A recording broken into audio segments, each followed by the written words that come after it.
नमस्कार। आज हम छत्तीसगढ़ के रायपुर में स्थित जैतूसाव मठ से जुड़े एक काफी दिलचस्प मामले पर बात करने वाले हैं। हमारे पास कुछ रिपोर्ट्स हैं और हम कोशिश करेंगे कि इस पूरे मामले की तह तक जाएं।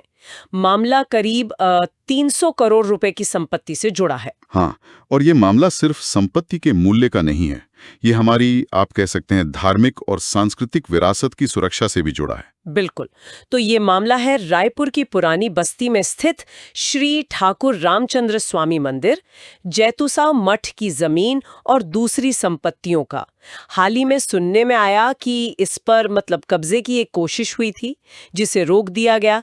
क्या था ये पूरा घटनाक्रम? जी, ये जो मठ है, इसकी संपत्ति का अनुमानित मूल्य 300 करोड़ रुपए है। काफी बड़ी रकम है। और विवाद का केंद्र बना एक व्यक्ति, राम आशीष दास, उन्हें आशीष तिवारी के नाम से भी जानते हैं। अच्छा, राम आशीष दास। हाँ, उन्होंने खुद को मठ का महंत बताया और दावा किया कि उनके पास एक वसीयतनामा है, एक विल है। वसीयतनामा? जी, और उस वसीयत के आधार पर उन्होंने कोशिश की कि मठ की ये पूरी 300 करोड़ की संपत्ति उनके नाम हो जाए। ओह, एक वसीयत के आधार पर इतनी बड़ी संपत्ति का दावा? ये तो काफी गंभीर बात लगती है। हाँ, बिल्कुल। और यहीं पर प्रशासन की भूमिका अहम हो जाती है। जब इस वसीयतनामे की जांच हुई तो प्रशासन ने पाया कि ये संदिग्ध है, इसे वैध नहीं माना गया। संदिग्ध मतलब कि इसमें कुछ गड़बड़ थी? हाँ, कह सकते हैं। प्रशासन ने इसे अमान्य करार दे दिया। कई बार ऐसा होता है कि ऐसे धार्मिक संस्थानों की संपत्तियों पर, जिनके दस्तावेज शायद उतने पुख्ता ना हों, उन पर नजर रहती है लोगों की। सही कहा। तो फिर कानूनी तौर पे क्या हुआ? क्या ये दावा खारिज हुआ? जी बिल्कुल, यही मामला दिलचस्प हो जाता है। इसी साल 19 जून 2025 को रायपुर के जो संभागीय आयुक्त हैं, महादेव कावरे, हाँ, सुना है मैंने। उन्होंने रामाशीष दास की जो अपील थी उसे खारिज कर दिया। अच्छा, अपील खारिज हो गई? और सिर्फ अपील ही खारिज नहीं हुई, इससे भी जरूरी बात यह है कि आयुक्त ने वो पुराना आदेश भी रद्द कर दिया, जिसके तहत कभी ये संपत्ति उनके नाम करने की प्रक्रिया शायद शुरू हुई होगी। ओह, तो वो पुराना आदेश भी रद्द। ये तो बड़ा फैसला है। बहुत बड़ा फैसला। इसने न सिर्फ कब्जे की कोशिश को सीधे तौर पर रोका, बल्कि ये भी साफ किया कि प्रशासन ऐसी धार्मिक संपत्तियों की सुरक्षा को लेकर कितना गंभीर है। और इस फैसले का आधार बनी वो वसीयतनामे की बारीकी से हुई जांच। हाँ, ये जानना भी जरूरी है कि ये जैतूसाव मठ सिर्फ एक प्रॉपर्टी नहीं है। ये रायपुर के लोगों के लिए बल्कि छत्तीसगढ़ के लिए भी आस्था का एक बहुत बड़ा केंद्र है, खासकर भगवान राम की भक्ति से जुड़ा हुआ। रामनवमी जैसे मौक़ों पर तो यहाँ हजारों की भीड़ होती है। मुझे याद है, इसी साल अप्रैल 2025 में रामनवमी पर प्रसाद के लिए यहाँ पर 11 क्विंटल मालपुआ बना था। अरे हाँ, 11 क्विंटल! यह आंकड़ा ही अपने आप में बताता है कि मठ की जड़ें समुदाय में कितनी गहरी हैं, इसका सांस्कृतिक महत्व कितना ज्यादा है। अब सोचिए, ये सिर्फ एक इमारत नहीं है, ये आस्था और परंपरा का एक जीता जागता केंद्र है। और वो एक संदिग्ध दस्तावेज के आधार पर किसी एक व्यक्ति के हाथ में चला जाता। ये तो पूरी विरासत दांव पर थी। सही कहा।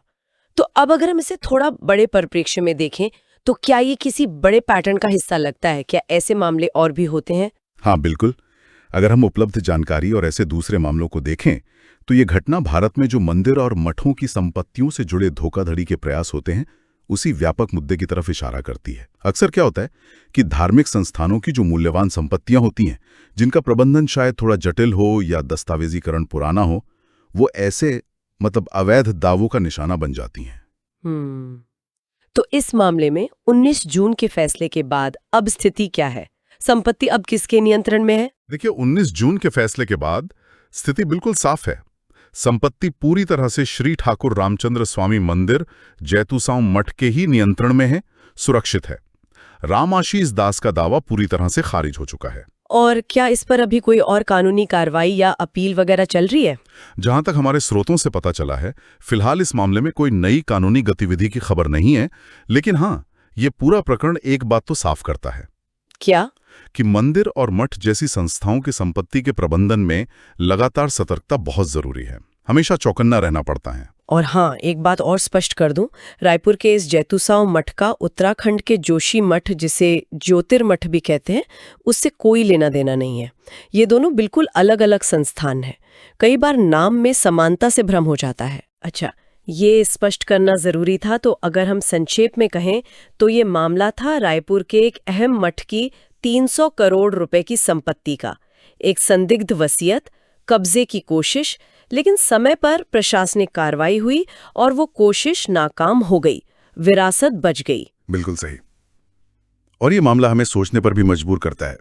ये सिर्फ एक कानूनी जीत हार का मामला नहीं है, ये हमारी सांस्कृतिक और धार्मिक धरोहरों की सुरक्षा से जुड़ा एक बहुत बड़ा सवाल है। और यहाँ श्रोताओं के लिए भी एक सोचने वाली बात है।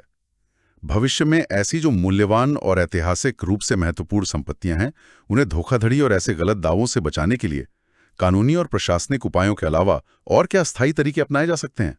शायद कुछ तकनीकी समाधान, जैसे डिजिटल रिकॉर्ड या बेहतर निगरानी प्रणाली। इस पर विचार किया जा सकता है।